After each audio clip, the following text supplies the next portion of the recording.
বরেণ্য চিত্রশিল্পী মুস্তাফা মনোয়ার বাংলাদেশের সংস্কৃতিতে তার পদচিহ্ন ব্যাপক ও গভীর।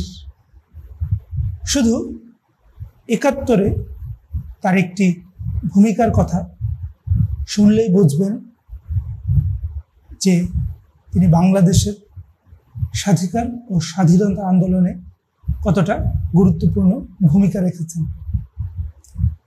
১৯৭১ সালের ২৩শে মার্চ ছিল পাকিস্তান প্রজাতন্ত্র দিবস। সেদিন সারা দেশে পাকিস্তানের পতাকা উত্তোলন করা হতো, কুচকাওয়াজ হতো, সেখানে রাষ্ট্রপতি বা গভর্নর কুচকাওয়াজে অংশ নিতেন। দিনটি ছিল পাকিস্তান রাষ্ট্রটিকে উদযাপনের। কিন্তু ৭১ সালের ২৩শে মার্চ আওয়ামী লীগ দিনটিকে পালন করে প্রতিরোধ দিবস হিসেবে। সেদিন বাংলাদেশের কোথাও পাকিস্তানের পতাকা উত্তোলিত হয়নি, হলেও হয়েছে ছিন্ন ভিন্ন অবস্থায়। উল্টো বাংলাদেশের স্বাধীন বাংলাদেশের পতাকা উত্তোলিত হয়েছে সারা দেশে, পথ করে উড়েছে লাল সবুজ হলুদ পতাকা। পাকিস্তান টেলিভিশনের যে ঢাকা স্টেশন, সেখানে রাত ১২টার আগে জাতীয় পতাকা উত্তোলনের মধ্য দিয়ে এবং জাতীয় সঙ্গীত বাজানোর মধ্য দিয়ে শেষ হতো সেদিনের অনুষ্ঠানমালা।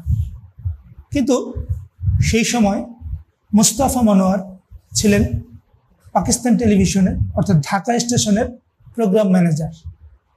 তিনি সহ তার পুরো টিম সিদ্ধান্ত নিলেন তারা পাকিস্তানের পতাকা দেখাবেন না, বাজবে না পাকিস্তানের জাতীয় সঙ্গীত।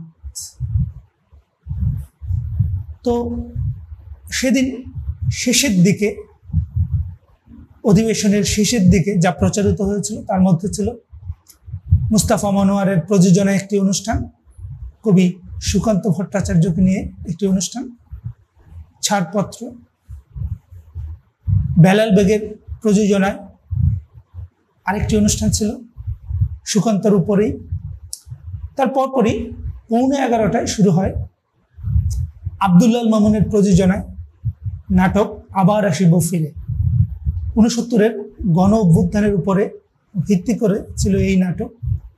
এটি প্রচার হতে হতেই রাত ১২টা পেরিয়ে যায় এবং রাত ১২টা ৯ ঘোষক সরকার ফিরোজ উদ্দিন সেদিনের মতো অধিবেশন সমাপ্ত করে এবং পাকিস্তানের পতাকাও ওড়ে এবং বাজে জাতীয় সঙ্গীত।